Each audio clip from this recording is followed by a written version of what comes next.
자, 본격적으로 한번 진행을 해볼 텐데, 공문서는 아까 제가 보여드렸던 그 나가는 문서만 공문서라고 해당하지 않습니다. 크게 종류로 보자면은 우리가 일반기한, 앞서서 봤던 일반기한 문서하고 간이기한의 형태가 있는데, 그 문서를 한번 보도록 하죠, 예시로.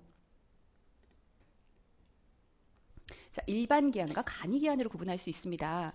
우리 일반기한 같은 경우에는 두문, 본문, 결문 이렇게 해서 이렇게 한 장짜리 문서로 나와야 되고, 두 장도 아니고 오직 한 장.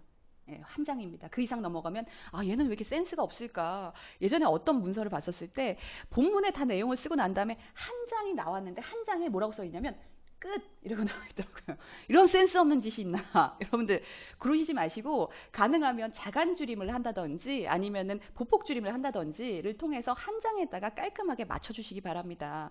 우리 뭐 공문서 뭐 글자체 뭐 몇 사이즈를 써야 되는지, 보폭 어떻게 줄여야 되는지 그런 방법들이 있는데 뒤에서 설명을 드리고요. 어쨌든 간 일반 기한과 간이 기한으로 이렇게 구분될 수 있어요. 간이 기한 같은 경우에는 이제 왼쪽에 생산 등록번호라든지 오른쪽에는 결제자 라인, 그리고 가운데다가는 제목과 개괄적인 요점을 담은 개괄적인 요점 사항, 그리고 행정기관명, 처리 일자 이런 것들이 앞에 표지를 달리고, 뒤에는 세부적인 우리가 추진계획서나 뭐 자유 형태의 맥락이 있는 보고서의 형태가 나오는 게 간이기한입니다. 이렇게 크게 구분 지을 수가 있겠고요. 자, 일반 기한은 이런 예시예요.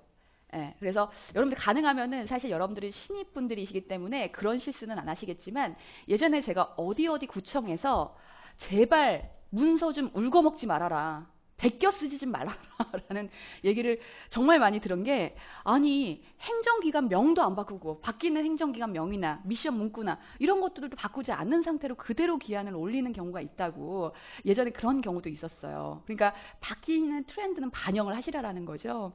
막 예전 이미 퇴직하신 결제자 이름이 거론되다든지 이런 말도 안 되는 경우도 있었다라고 얘기를 합니다. 그렇기 때문에 바뀌는 트렌드는 반영을 해주시고, 우리가 이제 신경을 쓰실 것은 이 본문에 대한 내용인데, 뒤에서 이제 말씀드리겠지만 이렇게 본문을 다뤄두도록 하고, 그리고 이제 나가는 문서 같은 경우에는 직인장이 반드시 들어가요. 얘는 대외 문서다라고 하는 것을 딱 보실 수가 있거든요. 대외 문서 기관장에 직인이 들어갑니다. 그리고 이제 결문에는 다양한, 이건 형식적으로 전자결제화 되어 있다면 잡혀져 있는 기준이 되겠죠. 이런 것들을 일반기한이라고 얘기를 하고요. 그 다음에 간이기한, 앞서 말씀드린 것처럼 이런 식으로 형성이 됩니다. 그리고 예시를 보자면 이렇게 구성이 된다라는 것이죠. 자, 어쨌든 간 일반 기한, 간이 기한으로 우리가 크게 구분 지을 수 있는데, 결제 방법에 따라서도 일괄 기한과 공동 기한으로 구분 지을 수 있습니다. 근데 이제 일괄 기한이 왜 필요하냐?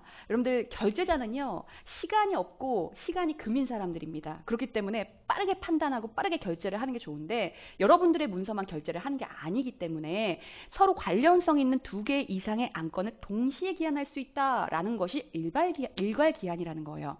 그런데 이제 여러분들 사실 여기서 좀 오류를 범하는 게, 그러면은 2가지 안건을 한꺼번에 퉁쳐서 결제해도 되겠네요? 이러면 안 돼요. 일괄기한이라는 뜻은 서로 관련성 있는 2가지 이상의 안건을 같은 날짜로 시행할 수 있다는 뜻이지, 한꺼번에 퉁치라는 얘기는 아닙니다. 그렇게 쓰지 마세요.